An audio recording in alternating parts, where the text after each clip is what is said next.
தமிழக வெற்றி கழக மாநாட்டிற்கு அனுமதி அளிக்கப்பட்டுள்ளது.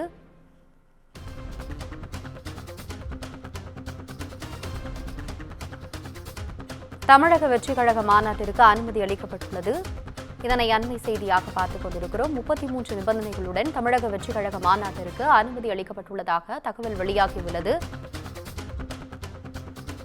தமிழக வெற்றி கழக மாநாட்டிற்கு அனுமதி அளிக்கப்பட்டுள்ளதை அண்மை செய்தியாக பார்த்துக் கொண்டிருக்கிறோம். இதுகுறித்த கூடுதல் விவரங்களுடன் இணைகிறார் எமது தலைமை செய்தியாளர். வணக்கம், உங்களுடைய விவரங்களை சொல்லுங்க.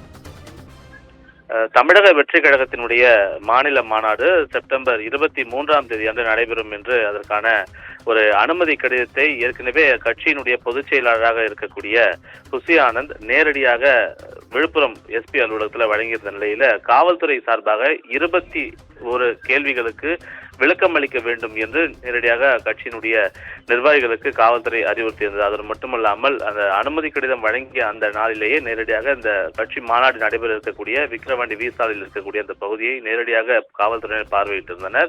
அது மட்டுமல்லாமல் அந்த தாவேகா நிர்வாகிகள் கொடுத்த கடிதத்தில் கூட சுமார் 1.5 லட்சம் பேர் இந்த மாநாட்டிற்கு வருவதற்கான வாய்ப்புகள் இருக்கிறது. அவர்களுக்கான அனைத்து வித ஏற்பாடுகளையும் நாங்கள் செய்திருக்கிறோம். குறிப்பாக அவர்கள் வாகனம் நிறுத்துவதற்கான ஏற்பாடுகள் உட்பட அனைத்து வகையான ஏற்பாடுகளையும் நாங்கள் செய்திருக்கிறோம் என்று ஏற்கனவே கட்சியினுடைய பொதுச் செயலாளர் தரப்பிலிருந்து கடிதமாக அனுப்பப்பட்டிருக்கக்கூடிய நிலையில இதில் ஏற்கனவே செய்யப்பட்டிருக்கக்கூடிய பாதுகாப்பு ஏற்பாடுகள் அந்த பகுதியில் சட்டம் ஒழுங்கு பாதுகாப்புக்கு ஏற்ப வகையில என்ன மாதிரியான நடவடிக்கைகள் எல்லாம் செய்யப்பட்டிருக்கின்றன. சட்டம் ஒழுங்கு சீர்குலைவு ஆகக்கூடிய வகையில் எந்த நடவடிக்கையும் எடுக்கக்கூடாது என்பன போன்ற பல்வேறு அறிவுறுத்தல்கள் காவல்துறை தரப்பிலிருந்து வழங்கப்பட்டிருந்தன. அது மட்டுமில்லாமல் 21 கேள்விகளுக்கு பதிலளிக்க வேண்டும் என்று கேட்டுக்கொண்டது மட்டுமல்லாமல் தீயணைப்புத்துறை உள்ளிட்ட பல்வேறு துறைகளிடமிருந்து முறையான அனுமதி, அவர்கள் வழங்கக்கூடிய வழிகாட்டு நெறிமுறைகள் போன்றவற்றை பின்பற்ற வேண்டும் என்று போன்ற அறிவுரையும் வழங்கப்பட்டிருந்தது.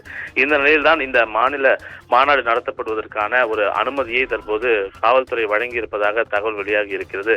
சமீபத்தில் சற்று நேரத்திற்கு முன்பு தாவேகானுடைய தலைவரும் நடிகருமான விஜய் வெளியிட்டிருந்த அந்த அறிவிப்பு கூட மாநில மாநாட்டிற்கான ஒரு அதிகாரப்பூர்வ அறிவிப்பு விரைவில் வரும், அதுவரை காத்திருங்கள் என்று தெரிவித்திருந்தார். ஆனால் ஏற்கனவே அவர்கள் கடிதத்தில் 23ஆம் தேதி என்று குறிப்பிட்டிருக்கக்கூடிய நிலையில அதற்கான அனுமதி தற்போது வழங்கப்பட்டிருப்பதாக தகவல் வெளியாகி இருக்கிறது. உங்களுடைய விவரங்களுக்கு நன்றி.